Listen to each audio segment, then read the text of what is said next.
यकुम मुहर्रम को लखनऊ के आसफी इमामबाड़े से शाही जुलूस निकलता है और ये जुलूस छोटे इमामबाड़े पर इख्तिताम पजीर होता है।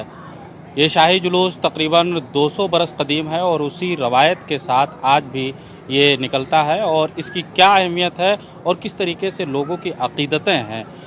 हमारे साथ खास बातचीत करने के लिए मौजूद हैं नवाब मसूद अब्दुल्ला, रॉयल फैमिली से ताल्लुक़ रखते हैं। सर, शाही जुलूस यकुम मुहर्रम, इसकी क्या अहमियत है, क्या खासियत है और लोगों की अकीदतें इसके ताल्लुक से क्या? देखिए, आज पहली मुहर्रम है तो लखनऊ में जो पहली मुहर्रम का शाही जुलूस है वो अवध के तीसरे ताजदार किंग मोहम्मद अली शाह ने 1839 में शुरू किया था। और इसकी खासियत यह है कि उन्होंने ये सोचा कि एक शहंशाह, एक बादशाह, उसका अगर कोई जुलूस होगा या उसकी याद में कोई जुलूस निकाला जाएगा तो उसकी शान व शौकत क्या होगी।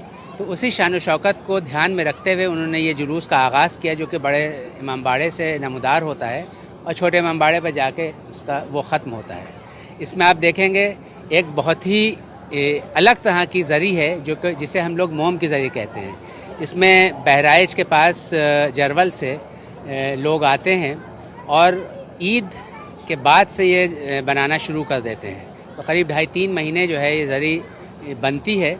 और उसके बाद इसमें आप देखिए हाथी, घोड़े, ऊँट, फिर पैदल ये वो झंडियाँ होती हैं, फिर बैंड बाजा, वो उस पर बैंड बाजे पर वो मातमी धुनें होती हैं, फिर नौहाखानी होती है, सोसखानी होती है, मसीहा खानी होती है। फिर जो शाही ज़री है मोम की, उसके साथ ही साथ उसके पीछे जो है वो लाडो साखन का ताज़िया भी होता है।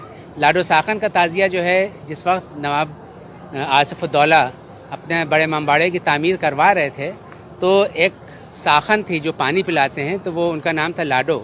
तो लाडो साखन जो थी उनकी झोपड़ी जो थी वो वहाँ पर थी और उनका जो किफ़ायतुल्लाह ने जो उनके आर्किटेक्ट थे उन्होंने जो नक्शा बनाया था उसमें वो झोपड़ी आ रही थी। तो उन्होंने कहा कि ये झोपड़ी जो है हमें चाहिए होगी, क्योंकि ये एरिया जो है वो इमामबाड़े के उसमें एरिया में आ रहा है।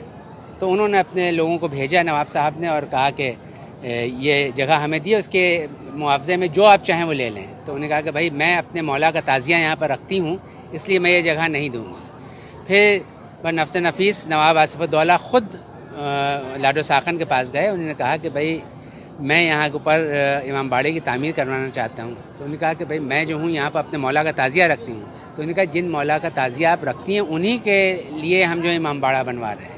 तो उन्होंने कहा कि ठीक है, ऐसी बात है तो मैं आपको ऐसे ही दूंगी बग़ैर किसी मुआवजे के, लेकिन मेरी एक शर्त है कि हम अपना ताज़िया जो है वो 28 ज़िलहिज को रखते हैं।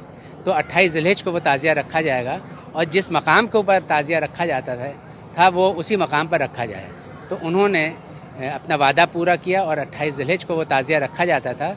और आप देखेंगे जब बड़े इमामबाड़े के सेंट्रल हॉल में आप दाखिल होंगे तो दाहिने हाथ को वो एक पुराना सा दरवाज़ा भी है जो उस बुढ़िया की झोपड़ी में था, वो भी याद के लिए वहाँ पर लगा हुआ है और वहीं पर वो ताज़िया रखा जाता था। अब जैसे जैसे वक्त गुजरता गया, आज़ादारी जो थी यहाँ पर फली फूली और जिस वक्त किंग मोहम्मद अली शाह का रजीम हुआ तो 1837 में किंग मोहम्मद अली शाह जो थे वो यहाँ के अवध के तीसरे ताजदार हुए। 9 नवाब थे, लेकिन फिर किंग गाज़िउद्दीन हैदर से किंगशिप शुरू हो गई थी। तो उसके बाद नसीरुद्दीन हैदर, फिर उनके बेटे किंग मोहम्मद अली शाह, तो ये तीसरे बादशाह हुए और 1837 में उन्होंने राज संभाला और फिर छोटे इमामबाड़े की तामीर की और फिर 1839 में ये जुलूस का उन्होंने आगाज़ किया। तो जिस वक्त ये पहली मुहर्रम का जुलूस, शाही जुलूस लखनऊ से नमूदार होता है तो समझ लिया कि मुहर्रम का बिगुल बज जाता है और दुनिया भर में एक ऐलान हो जाता है कि मुहर्रम शुरू हो गया है।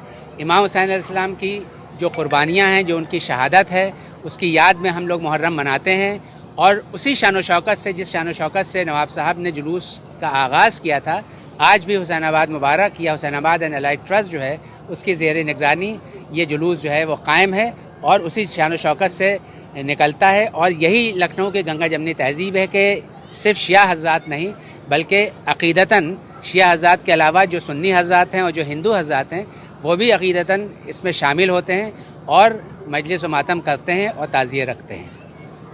यकुम मुहर्रम का शाही जुलूस जिसमें तमाम लोग तकरीबन सियाह कपड़े में मलबूस होते हैं, बच्चों के हाथ में अलम और झंडे होते हैं। पूरे शहर का एक पुरकैफ मंजर होता है। इस जुलूस को किन अल्फाज में बयान करें? भाई ये समझ लिए कि मौला की याद जो शहादत हुई थी उसको कितना ज़माना हो गया है, लेकिन तब से आज तक वो गम जो है वो हम लोग भुला नहीं सकते हैं। वो गम हर साल ताज़ा होता है और दिलों में हमेशा रहता है। तो ये उनकी मोहब्बत है मौला की कि हम लोग उस अक़ीदत के साथ जिस तरह से शुरू हुआ था ये जुलूस, आज भी वैसे ही जुलूस निकलता है और उसमें शिया, सुन्नी, हिंदू हजरात सभी लोग, बल्कि अब तो सिख और ईसाई ये लोग भी इसमें शामिल होते हैं और उसी जज्बे के साथ जो है शामिल होते हैं और शाना बशाना हम लोगों के वो भी जुलूस में शामिल होते हैं। क्या नाम है सर आपका? काशिफ।